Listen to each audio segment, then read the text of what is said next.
Hello दोस्तों। तो आज हम लोग लॉ का एक बहुत ही important chapter sales of goods act 1930 के बारे में थोड़ा पढ़ने जा रहे हैं और ये बहुत ही शॉर्ट एंड क्विक रिविजन्स होगा जो कि पार्ट वाइज पार्ट आप लोगों को मिलेगा। ठीक है, तो इसी के साथ मैं आज अपना क्लास स्टार्ट करता हूँ। इसे जानने के लिए सबसे पहले हम लोग जानेंगे आखिर इसका हिस्ट्री क्या था सेल्स ऑफ गुड्स एक्ट का। तो सेल्स ऑफ गुड्स एक्ट जो पहले इंडियन कॉन्ट्रैक्ट एक्ट 1872 कवर करता था, लेकिन बाद में इसको 1 जुलाई 1930 को एक नया एक्ट इनैक्ट हुआ जिसका नाम रखा गया सेल्स ऑफ गुड्स एक्ट। इसीलिए इसको सेल्स ऑफ गुड्स एक्ट 1930 भी कहते हैं।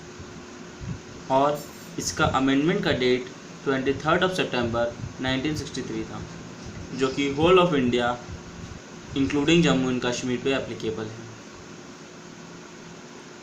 फिर हम लोग को पढ़ना पड़ेगा कि सेल्स ऑफ गुड्स एक्ट में जो 3 तरह के गुड्स होते हैं, 3 तरह का इसमें एक्ट होता है, गुड्स होते हैं। एक मूवेबल गुड्स होते हैं, एक इमूवेबल गुड्स होते हैं, एक इंटेलेक्चुअल प्रॉपर्टीज जो होते हैं। तो जो मूवेबल गुड्स होते हैं वो सोगा कवर करता है, इमूवेबल गुड्स को transfer of property act cover करता है, एंड इंटेलेक्चुअल प्रॉपर्टी एक्ट के लिए एक अलग एक्ट है।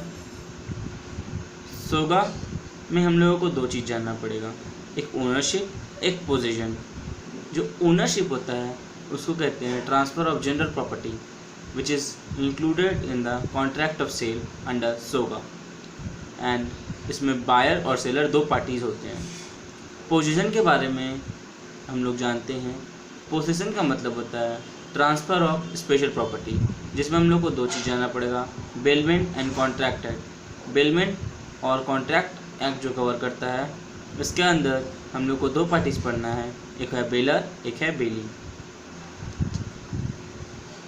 फिर आता है सोगा। सोगा के अंदर हम लोग को 2 चीज़ जानना पड़ेगा, सेल्स क्या होता है एंड एग्रीमेंट टू सेल्स क्या होता है। सेल्स मतलब जहाँ सेलर ट्रांसफ़र करता है प्रॉपर्टी को, गुड्स को, प्रॉपर्टी इन गुड्स को बायर को कुछ प्राइस और कंसिडरेशन के लिए, उसको कहते हैं हम लोग सेल्स। और ये करंट और प्रेजेंट ओनरशिप ट्रांसफ़र कर देता है बायर के पास।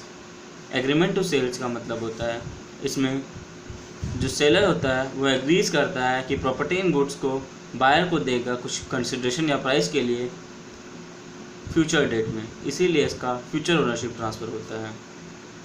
फिर हम लोग जानते हैं आखिर सेल और बेलमेंट क्या है। तो सेल में ओनरशिप ट्रांसफ़र होता है, वेरएज बेलमेंट में पोजीशन ट्रांसफ़र होता है, और ये दोनों का मिलकर होता है हायर परचेज।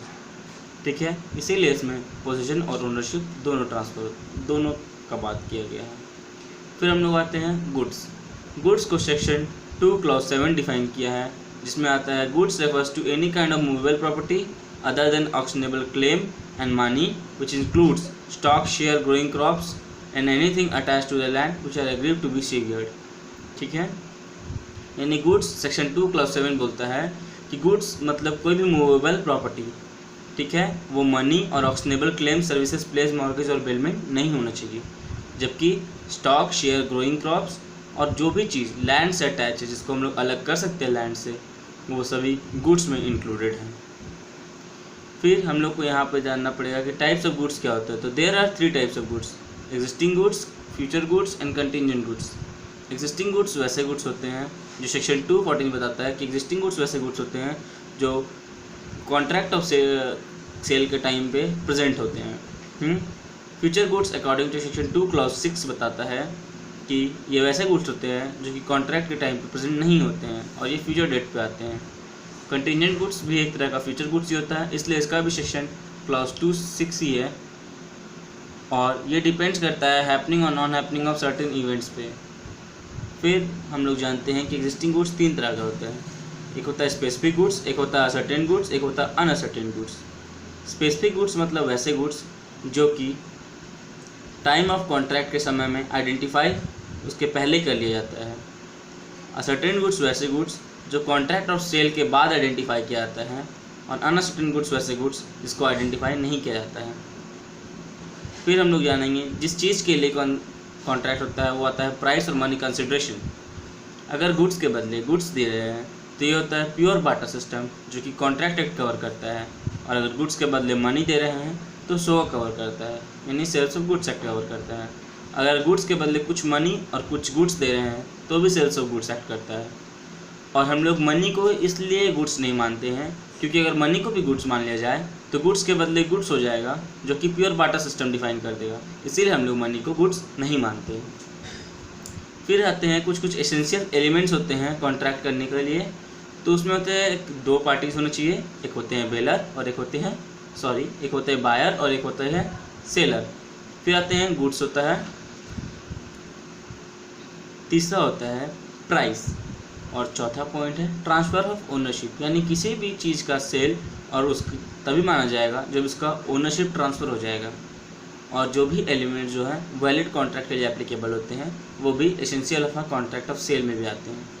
फिर आता है, अगर हम लोग ये कॉन्ट्रैक्ट टू कॉन्ट्रैक्ट डिपेंड करता है कि टाइम को एसेंस माना जाए कि नहीं, लेकिन अगर कॉन्ट्रैक्ट साइलेंट रहेगा तो टाइम को एसेंस मान लिया जाएगा, यानी कि टाइम ऑफ डिलीवरी जो है वो मैटर करेगा जबकि टाइम ऑफ पेमेंट मैटर नहीं करेगा।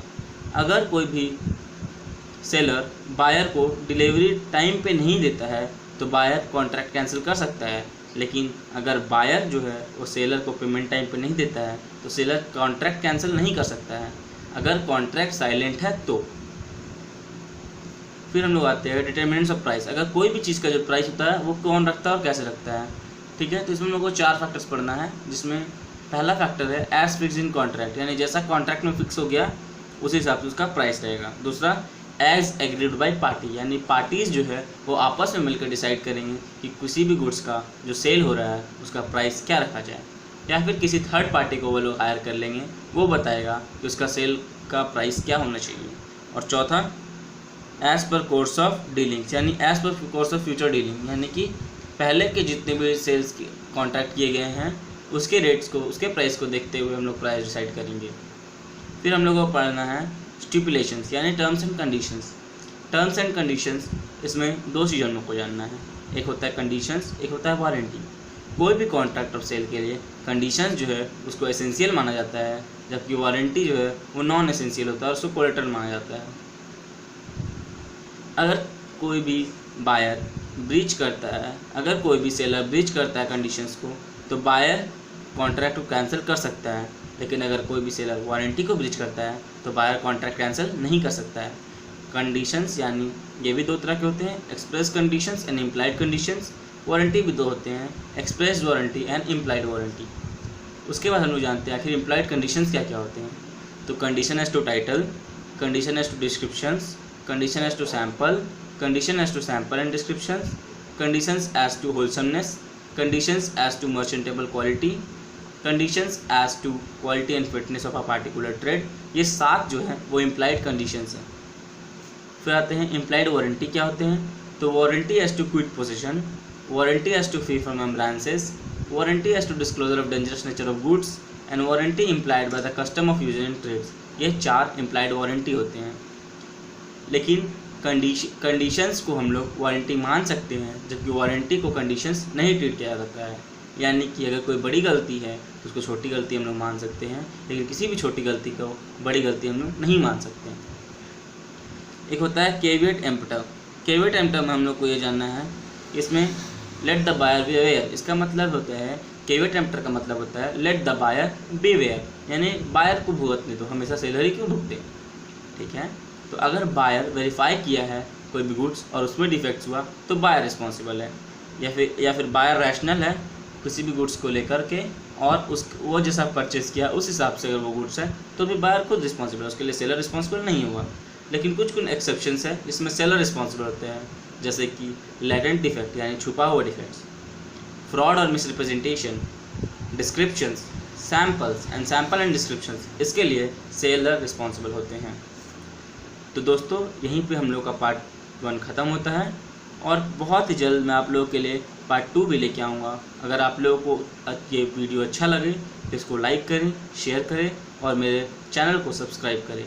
थैंक यू दोस्तों, बाय बाय।